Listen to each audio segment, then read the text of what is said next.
फिर से फसल उगाने का समय आ गया।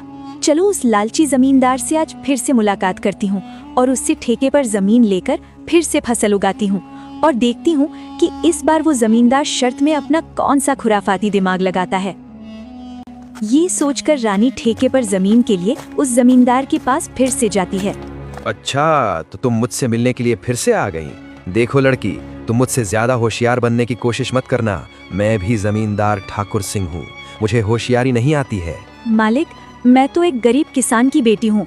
होशियार तो आप लोग हैं जो गांव के गरीब किसानों की मजबूरी का फायदा उठा रहे हैं। अपनी जुबान पर काबू रखो रानी। ये तुम क्या बोले जा रही हो? जिस काम के लिए आई हो वो बात करो। यहाँ ज्यादा ज्ञान बांटने की जरूरत नहीं है। ठीक है मालिक, चलिए काम की बात करते हैं। मुझे इस बार भी आपकी जमीन ठेके पर चाहिए।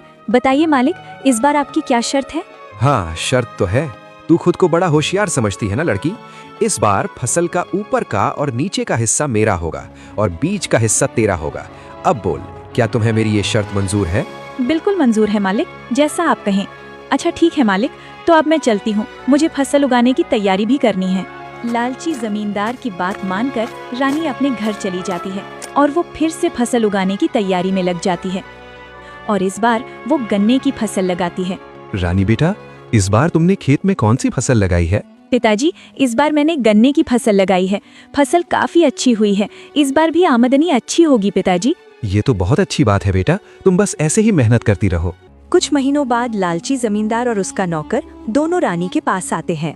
मालिक, इस बार तो रानी का दिमाग ही चकराने वाला है। इस बार तो आपने शर्त ही ऐसी रखी है, ऊपर का हिस्सा आपका और नीचे का भी हिस्सा आपका। तुमने बिल्कुल सही कहा कालू। इस बार मैंने अपने दिमाग का 100% उपयोग करके ब्रह्मास्त्र छोड़ा है। मैं भी अब देखता हूँ वो किसान की बेटी रानी कैसे बचती है।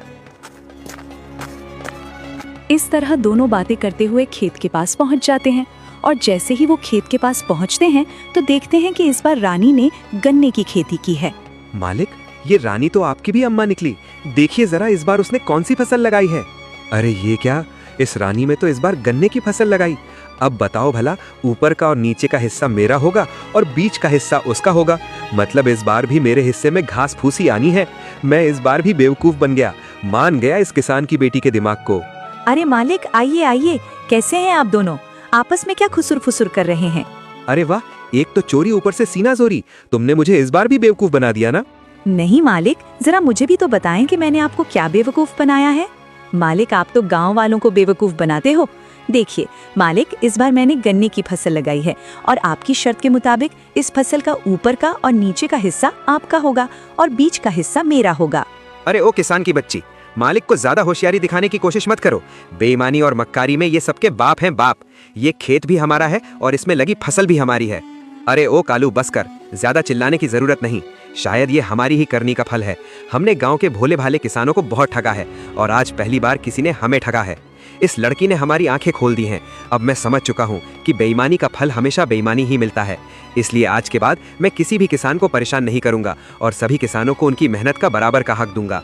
जितनी भी किसानों की जमीन मेरे पास गिरवी है, मैं उनको सारे कागज वापस कर दूंगा और कभी भी उनकी गरीबी और लाचारी का फायदा नहीं उठाऊंगा। मालिक, आपने तो ये बहुत अच्छी बात कही है।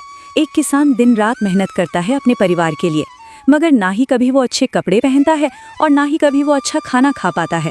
अपने परिवार का पेट भरने के लिए वो दिन रात अपना पेट जलाकर खेतों में मेहनत करता है। ऐसे में इन गरीब किसानों के साथ बेईमानी करना और उन्हें तकलीफ देना अच्छी बात नहीं है। इसलिए इनका हक तो इन्हें मिलाना ही चाहिए। आप इनको इनकी जमीन वापस लौटा दीजिए मालिक, और अभी भी समय है, सच्चाई के रास्ते पर आ जाइए, नहीं तो आपको इससे भी